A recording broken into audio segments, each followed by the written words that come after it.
Night பெஞ்ச மழைக்கு காடெல்லாம் எப்படி இருக்குது, தண்ணி இருக்கா இல்லையான்னு சொல்லி பார்க்கலான்னு போயிருந்தேங்க. மழை ஒன்றும் அந்த அளவுக்கு பெய்யலைங்க. அடித்த காற்றுல மரம் எல்லாமே முறிஞ்சு விழுந்துடுச்சுங்க. சக்கரப்பழ மரம் அழகாக மாடுங்களுக்கு நிழல் கொடுத்துட்டு இருந்துச்சு.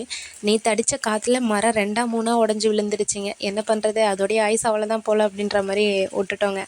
சரி அம்மா என்ன பண்ணுறாங்கன்னு சொல்லி பார்க்கலான்ட்டு போனேங்க. அம்மா முருங்கைக்கீரை உருவிட்டு இருந்தாங்க. என்னம்மா ஒரு ஊருக்கே வர மாதிரியெல்லாம் உருவி வச்சுட்டு இருக்கீங்க அப்படின்னு சொல்லி கேட்டேன். காற்றுல முருங்கைக்கிளையெல்லாம் உடஞ்சி விழுந்துடுச்சு கண்ணு, அதை தான் வீணாக போயிடக்கூடாதுன்னு சொல்லிட்டு எடுத்துகிட்டு வந்து உருவிட்டுருக்கேன் அப்படின்னு சொல்லி சொன்னாங்க. சரி போய் காட்டில் பார்த்துட்டு வரமா அப்படின்னு சொல்லி போனாங்க. முருங்கை மரத்தில் இருந்த 2 கிளையும் உடஞ்சி விழுந்துருச்சுங்க. கீழே உடஞ்சி விழுந்ததெல்லாம் அம்மா காய் எடுத்துகிட்டு போயிட்டாங்க. இது பார்த்திங்கன்னா பிஞ்சு காய்ங்க, அதுவும் உடஞ்சி விழுந்துடுச்சு. சரி அடித்த காற்றுக்கு தேங்காய் விழுந்திருக்குமே எடுத்துடலான்னு சொல்லிட்டு போயிருந்தேங்க. ஆனால் ஒரே ஒரு காய் தாங்க இருந்துச்சு.